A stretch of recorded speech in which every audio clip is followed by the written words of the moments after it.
Gogoko izan ez den taberna batean. Aizue, ez aizue hau dena pixka bat susmagarria iruditzen?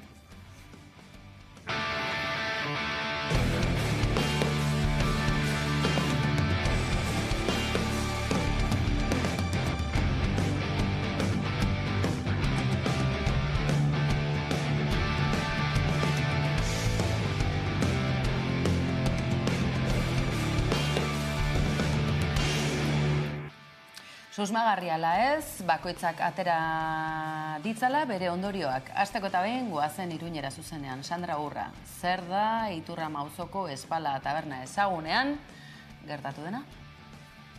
Osasuna Barcelona futbol partida hasi baino ordu batzuk lehenago txanodun talde batek Espala taberna gogor erasotu zuten. Bertara sartu, kalteak eragin eta 3 zauritu utzi zituzten. Gaur arratsaldean Iturramako auzo elkartea batzartu behar da gertatukoaren irakurketa bat egiteko. Batean hori ikusi genuen barruan zuen bezeroak korrika atzeko partetik eskapatzen. Nik babestu nintzen bonbona butano batekin, sartu nintzen sukalderantz, behin jendea kanpora atera zutela makilekin joka, gero berriro barrura sartu ziren eta hasi ziren apurtzen pintxoen bitrinak, barraren gainean zeuden gauzak eta joaterakoan bengala bat bota zuten.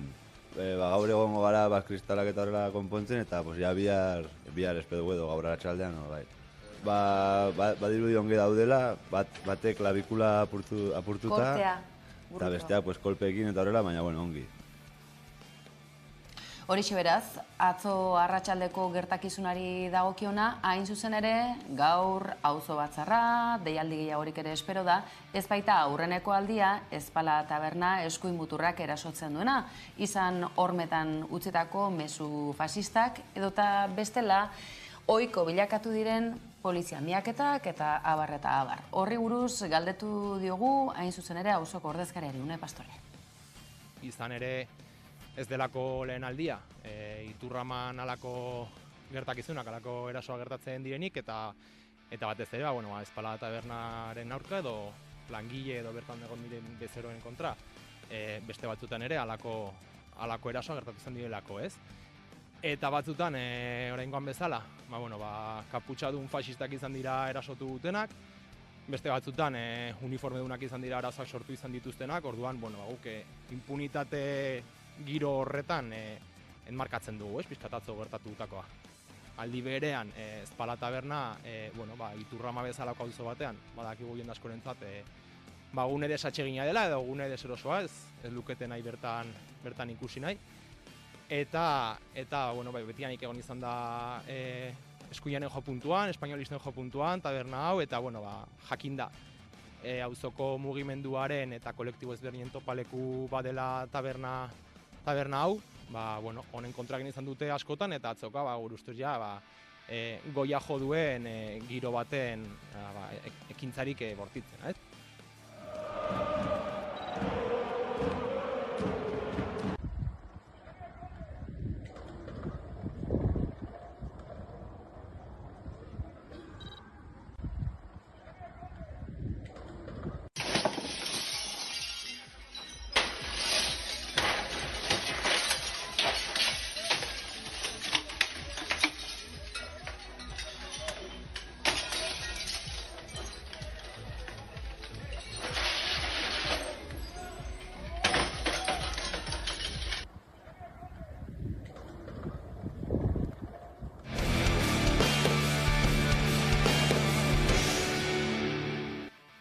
Hori beraz, Iruñan bart arratsan gertatutakoari dagokiona izango dugu horren berri gehiagorik. Aizue biten bitartean, badakizue, kazetaritza sari batzu banatzen direla, Euskal Autonomia Erkidegoan, kazetaritza sari hauetan, aurten, nabarmendutako 2 izen. Guri dagokigunean behintzat, hasteko eta behin, Pablo Iglesias, ez dut esan ondo, Pablo González. Izango dago inkostienta, Pablo González, espetxean den kazetaria, eta haren senitartekoek hartu dute hitza. Kazetarion lana balioan jartzen, geure eskubideak aldarrikatzen, eta bereziki kazetaritzaren eta informazioaren zerbitzu honi dagokion duintasuna balioan jartzen, eskertzen, aizue, hemendik ere eskertzen da, Badakigu ez dela berez Pablo ibilbide profesionalari eskinineko aitortza bat baizik eta beran egoeriri. Aprobetxau nahi dut aldarrikatzeko kazetariren lana funtsezko edala gure gizartien. Profesional, independente, deseroso eta zorrotza biguzela. Baina euren lana ezin dela egon beti susmopien. Kazetarizek batez be freelance da bizenak, erakundien babesa eta laguntza bidabe euren lana modu aske eta seguru baten eitzeko. Pablo edo Pavel ezaututen dugunok, badakigu bera ezer izetekutan komunikatzaile dela. Oin inkomunikatu da, 8 hilabete daruz inkomunikaute. Eta izilarazi dabe, hain justu, berak eskaintzeko hainbeste ezagutza eukideuen testu inguru baten. Eskartuko dizkigu hitz hauek noski baietz eta beralakoan konpondu dadin eskatu gainera bertan parte edo esku hartze izan dezaketen erakunde guztiei noski baietz. Bestak beste euskal kazetari honek etxean behar duelako. Aizue, edonola ere, aipatu dizugu, 2 aipamen bagenituela nabarmentzeko, Maider F. Galardi, gure kolaboratzailea Leicester platoan izango duguna, elkarrizkatatu ere egingo dugu, saria jaso duelako zergatik berria, podcast, feminista, egitagatik, beraz, zorionak baita hemendik ere, Maider F. Galardirit esandakoa laster izango dugula geurean. Edonola ere, aktualitateari, bestelako ertz batzuk ere baditugu, eta kazetaritzaren ikuspegitik hainbetatan heldu diogun gaia, besteak beste translegeari dagokiona. Ez du eta larri, zenbat eta zenbat hiritar etorkizun zapustuak, bizi tristeak, grisak, besteak beste norberak barnean daraman kolore hori, argi izpi horiek ateratzeko aukerarik ez dugulako.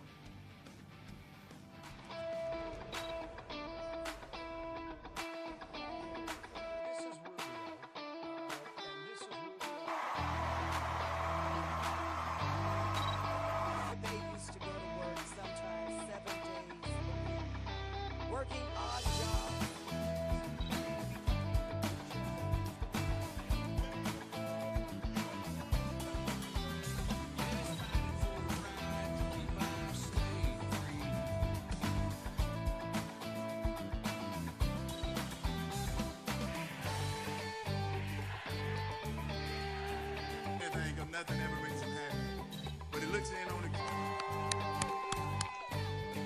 white and very rural district with a hip hop album. You're into another box, guys. The fit.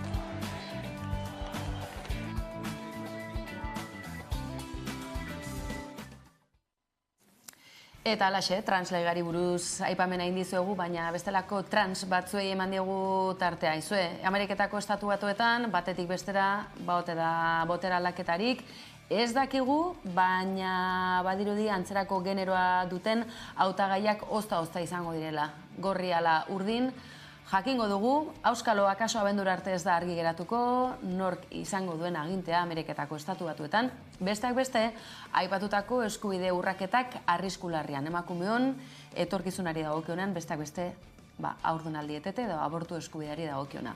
Eta orain bai, translegarekin zer Hego Euskal Herrian mintzat eragin zuzena duen legea delako, eztabaidagai, sare sozialetan izugarrizko jartzuna duena besteak beste.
Elkargune handia izaten da, eta datorren igande honetan hala izango da, Donostian milaka eta milaka lagun elkartuko baitira, mundu osotik gerturatuta gainera, izue, hain erakargarria ote da, korrika aritzea, taldean, familian, ikuskizuna emanez, arima elikatuz, aitzakerik ez da falta, erabatera da bestera, ziur, igande honetan, bidasoalde hori Donostialderekin elkartzen duen mundu osoko lasterketarik ezagunena berri gehiago Udane Arbeok.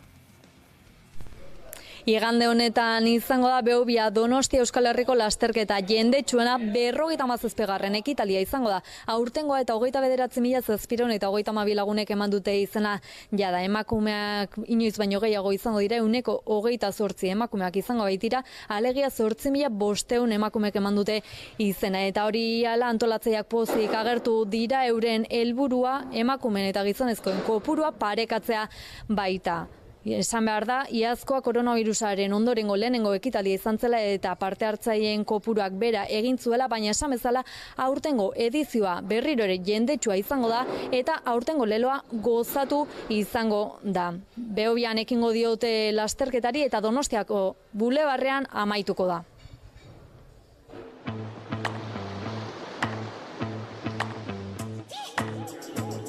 Puede llegar a superar, puede llegar a desbordar lo que vas a sentir.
Ezkaba mendian, Iruñerrian, han ere izaten da, lasterketa aski ezaguna, oroimen historikoari helduta baina.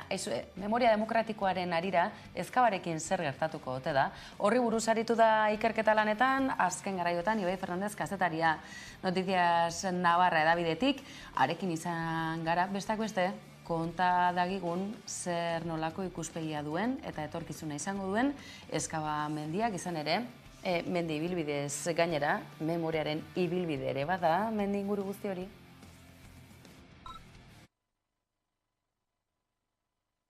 Espainiar gobernuak azken hilabete hauetan aurrera atera du memoria demokratiko izeneko lege berri bat. Nolabait ere frankismoaren garaian eta hurrengo urte horietan izandako hutsune demokratiko hori estaltzeko nahiarekin, ez? Zapaterok bere garaian onartutako legeari beste pauso bat ematen zaio, zentzu horretan alboratuta gelditu ziren alor batzuekin, ez? Fosetan eta alekin berezi bat egiten da orain, Los Caídos bezalako tokiak edo tokiei beste signifikazio bat ematen zaie, eta aurreko legean gelditutako atzera pauso batzuk berreskuratzen dira orain, ez?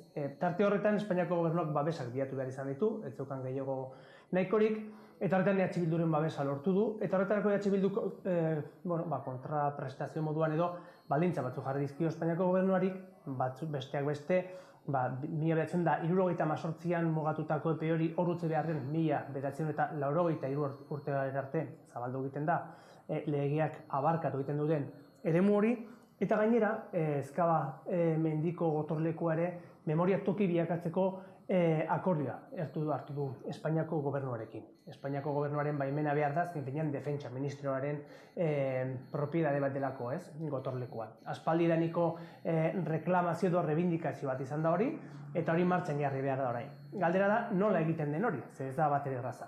Hasteko, toki hori defentsa ministroaren delako, titularitatea ere argitu beharko litzateke bertan zer egiten den erabakitzeko, erabaki behar da, hori nola egiten den, noiz egiten den, eta nork jartzen duen dirua. Nafarroko gobernuak egin dituen kalkuluen arabera, 35 milioi inguruko inbertsioa beharko litzateke gotorleku osoa berritzeko, ez? Eta memoria toki bat izateko gutxieneko baldintza batzu behar dira, ez? Eztabaida horretan daude, orain momentu honetan Nafar gobernua eta Espainiako gobernua legean hartutako konpromiso hori garatzeko, ez? Eta garatzeko helburu horrekin sortu dute lantalde berri bat. Alde batetik, Espainiako gobernua arituko da, Feliz Bolaños ministroaren ordezkaritza bat, eta baita defentsa ministroaren beste ordezkaritza bat. Hori alde batetik, eta Nafarroan Anaiok zuzentzen duen departamentua eta baliteke beste batzu sartzeaz. Besteak beste, Nasubintza adibidez, edo patrimonio bezalako departamentuek ere zer esan daukate horretan, ez? Hor dago orain, negoziazio puntu hori, ez? Administrazioen arteko akordio bat behar da, erabakitzeko titularidadea noren esku uzten den, Nafar gobernuarena pasatzen izatera baldin bada gotorlekua, eta hortaz haratago egin beharko inbertsioak zein jartzen dituen, ez? Diru kontu bat da, eta azken finean hori importantea da zehaztea ere bai momentu honetan.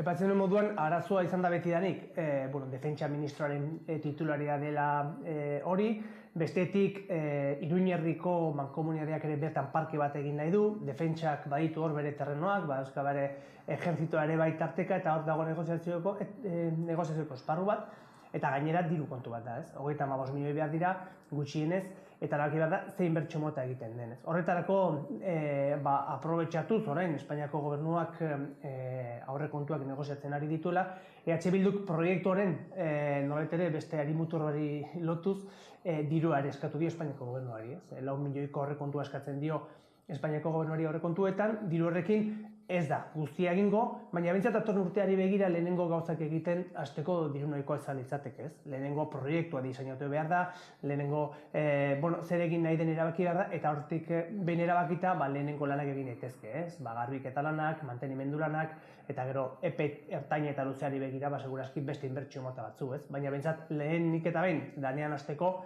importantea da aurrekontuetan, datorren urteko aurrekontuetan, Espainiako aurrekontuetan, partida zehatz eta konkretu bat egotea diru kopuru nahikoarekin, ez? Hori da pixka EH Bilduk bilatzen duena emendakin horrekin. Oso eskakizun historiko bat da Ezkabako gotorlekua, historikoki oso importantea delako, ez? Hasteko, Iruñerria ezagutzen duenak, badaki Ezkaba mendia Iruñetik edozein puntutik ikusten dela, ez? Eta Ezkabako mendi puntan gotorlekoa ikusten da, ez? Iruñeko hiritar guztiek badakite bertan zer gertatu zen, ez? Frankismo eta gerra garaiko urte latz horietan, frankismoak bertan sartu zituen, abertzale eta komunista eta ezkertiar gazte asko, bertan baldintza oso txarretan egon ziren, asko bertan hil ziren, eta hori gogoratu behar da modu batean edo bestean, ez? Hori aldarrikapen hori erakunde memorialistek betidanik aldarrikatu izan dute, egin dira saiakera batzu, Nafarroan egin diren lege guztietan, adibidez 2013an onetsitako memoria legean aipatzen zen, ja, ez? Ezkabako gotorlekoa izan behar zuela memoria toki bat. Hori, baina aipamen batean gelditzen zen bategatik, ez? 2017an lege berriarekin ere zehaztu ziren toki batzuk egon bartzirela horrela onartuta, eta toki horiek izan behar zituzten gutxiengo baldintza batzu, ez? Bertan ere berri ere aipatu egiten zen. Ezkabako gotorlekoa. Ez da egin, esaten genuen lehen, ez? Azkenean diru asko da, 35 milioi edo dena delakoa, ez? Bitartean beste gauza batzu egin dira. Adibidez, GR 225 egin zuen Nafar gobernuak, Ezkabako gotorlekuan zeuden presoen iesaldia gogoratuz, ez? 200 preso ihes egin zuten, gehienak hil egin zituen frankismoak lehenago edo beranduago, baina 3 lortu zuten mugaz bestaldera iristea, ez? Egin zuten ibilbide bat Nafarroaren herri ezberdinetatik zehar, eta hori berreskuratu da ibilbide horrekin, ez? Baita ere badago oso toki esanguratsu bat, hor gotorlekuaren ondoan, Botien hilerria deitzen zaiona, bertan lurperatu zituzten 100 piko preso, ez? Kartzelan preso hil ziren gazte batzuk bertan lurperatu zituzten, eta berreskuratu egin dira hor gorputz batzuk. Saiakerak egon dira, pauso batzu eman dira, oso garrantzitsuak izan dira, baina funtsean, segurazki memoriaren ikuspuntu batetik ezinbestekoa den zerbait, gotorlekoak berreskuratu, garbitu, txukundu eta ongi prestatu memoria toki bat izan dadin, hori da erronka momentu honetan daukaten aurrean Nafar gobernua, Espainiako gobernuak pauso batzu ematen ari ditu, segurazki pixkat behartuta, ez? Gehiengo horien, kongresoan dituen gehiengo behar horiek behartuta, baina pauso horiek ematen hasi dira, ez? Erronka hor dago, eta tarteka Nafar gobernuak ere badauka beste erronka importante bat, ez? Lantalde bat sortu behar du, ez bakarrik Espainiako gobernuarekin, baita ere lantalde bat sortu behar du Nafarroako eragile sozial eta politiko ezberdinekin, ez? Alderdi politikoak, baina baita ere erakunde memorialistikoak, ez? Haiekin adostu behar du, behin titularidadea Nafar gobernura pasatzen denean, behin finantziazioa lortzen denean Espainiako gobernutik, edo Nafarroako aurrekontuetatik finantziazio hori lortzen denean, erabaki behar dugu zer egiten den bertan, ez? Zer nolako memoria toki izango den, ez? Gotorleku guztia berrituko den, edo toki bat bakarrik, edo espazio txikiago bat bakarrik, eta bertan zer egingo den, ez? Erakusketaren bat, edo nola egiten den guzti hori, ez? Eztabaida hori importantea izango da, sakona izango da, eta hasi beharko da egiten, handik eta lehenago, azken finean alako prozesuek, luze jotzen dute, baina erabakiak hartzen pixkanaka joan behar da, bestela gero ez dira sortatzen. Legea nahiko garbia da zentzu horretan, ez? Eta legeak bete behar dira. Eta legean argi eta garbi izaten da, Ezkabako gotorlekua memoria toki bat izan behar duela, ez? Egia da baita ere hor gelditzen dela. Eta legeak batzutan ez direla guztiz betetzen, eta estatua badakigu nola funtzionatzen duen bere interesen alde, ez? Defentsa ministroa estatu ministro bat, hori ez dugu aztu, ez? Eta baude interes politiko eta militar asko ez dutenak nahi, benetan gogoratzea ze papel jokatu zuen Espainiako gobernuak baita ere, eta Espainiako ejertzituak hain zuzen ere, bere garaian Ezkabako gotorleku horretan, ez? Argi dago Espainiako gobernuari, negoziazio bidez atera behar zaizkiola kontuak eta aprobetxatu behar gehiagorik gabe, momentu honek ematen dituen aukera politikoak, ez? Ikusiko dugu, benetan azken pausua den edo ez, nik uste, baindar politikoa beharko dela prozesua aurrera ateratzeko, ez? Baina bentsat, ate bat ireki da, prozesua martxan hasi da, eta, saiakerak egin beharko dira orain, prozesu hori alik eta azkarren mugitu dadin, baina bentsat, ate ireki da, eta hori ez da gutxi, orain arte itxita egon.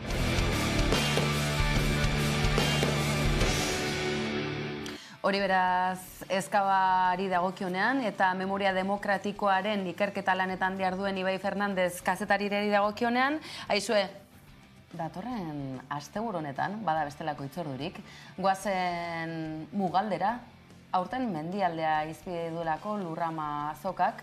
Ezagutzen ez baduzue, benetan garrantzizkoa dena, bereziki Ipar Euskal Herriari dagokionean, garapen jasangarria, komunitatea, euskara, aizue, etorkizunaren balio nagusiak biltzen dituen azoka Lurrama.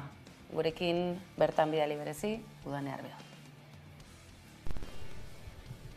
Pirinioetako mendien omenez bizi den mendiaren alde Lelopean Lurramaren 17. edizioa egingo da ostegun honetatik larun batera bitartean, eta aurtengo xede nagusia izango da mendiak laborarien eta etxaldeen bizimoduan duen garrantzia jendeari ezagutaraztea. Testuinguru honetan 11 bertan izango da Biarritzeko irati aretoan, eta bertatik Kanaldude telebistarekin batera saio berezi eskainiko dute ostiral honetan gaueko iluntzeko 8:00 9:00 bitartean. Bertan solasaldiak, erreportajak edota elkarrizketak ikusteko aukera izango zuen, beraz piztu 11 eta bat egin Lurramarekin. Bueltan da Lurrama Biarritzeko irati aretoan. Azaroaren 10-etik 12 ospatuko da laborarien azoka garrantzitsua. Pirinioetako mendien omenez, bizi den mendiaren alde izango da 17. edizionek hautatu duen leloa. Hala mendiko laborantza eta artzaintza jardueren gainen indarra egin nahi dute antolatzaileek. Bestalde laborantza eremuetako eta hiriguneetako biztanleriaren arteko lotura sendotzea izango du xedetzat azokak. Aurten berrikuntza gisa ostegunan hasiko da azoka. Ostirala azaroak 11 lehenengo mundu gerraren armistizioaren urteurrena izanik jaieguna denez Ipar Euskal Herrian merkatuak egun bat lehenago zabalduko ditu bere ateak, hala ikastetxe eta lizeoetako ikasleen bisite jaso ahal izateko. Egitarau zabala antolatu dute 3 egunetarako. Azokaren lehenengo egunean, zer mendi bizi nahi dugu galderari erantzuten ahaleginduko dira. Biharamunean aurre historiatik egundaino jendeak mendian nola baliatu duen aztertuko du arkeologian doktoretza duen Pablo Martikorenak. Eta azokaren 3. eta azken egunean Artza, Otsoa eta Kabali kanpoko hazkuntzaren arteko harremanen gainean arituko dira. Hain justu mendiak etxaldeen eta laborarien bizimoduan duen garrantzia jendeari ezagutaraztea izango da aurtenko Lurrama edizioaren xede nagusia. Pirinioetako mendietan hazkuntza eta artzaintza dira jarduera nagusiak. Lurraldearen egitura eta baita nortasunaren ikuspuntutik ere garrantzi handia du mendiaren zaintza hartzeak, hala nola garbiketa eta manteinu lanak bermatuz. Testuinguru honetan 11ak Kanaldu Herri Telebistarekin bat egingo du eta ostiralean saio berezia eskainiko dute zuzenean Biarritzeko irati aretotik. Arratsaldeko 8etatik 9etara piztu 11 eta bat egin Lurramarekin. Elkarrizketak, solasaldiak, erreportaiak eta gehiago zuzenean Miarritzetik.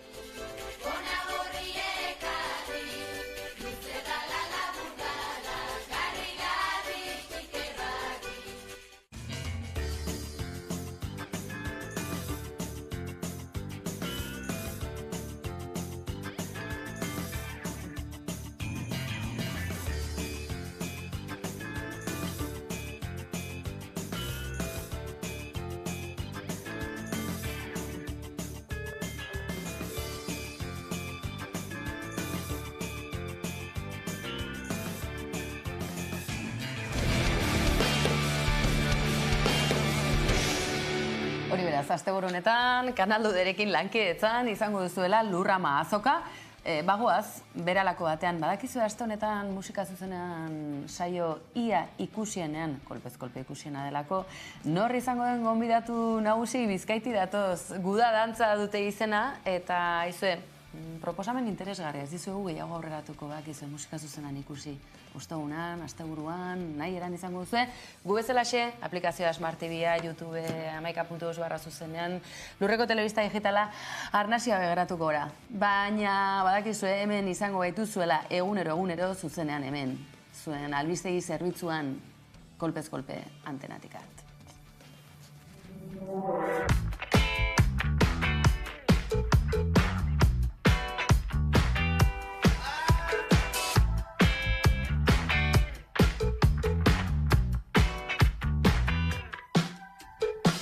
Goizeko orduiak marraztu ditu nire telefonoak bere kristalean.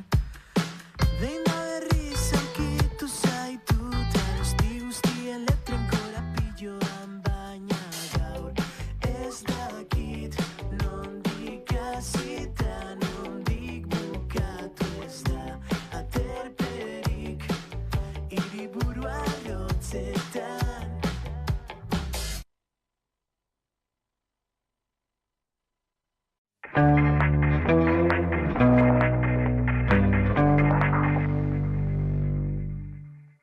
Zuri, Txema Pamundi.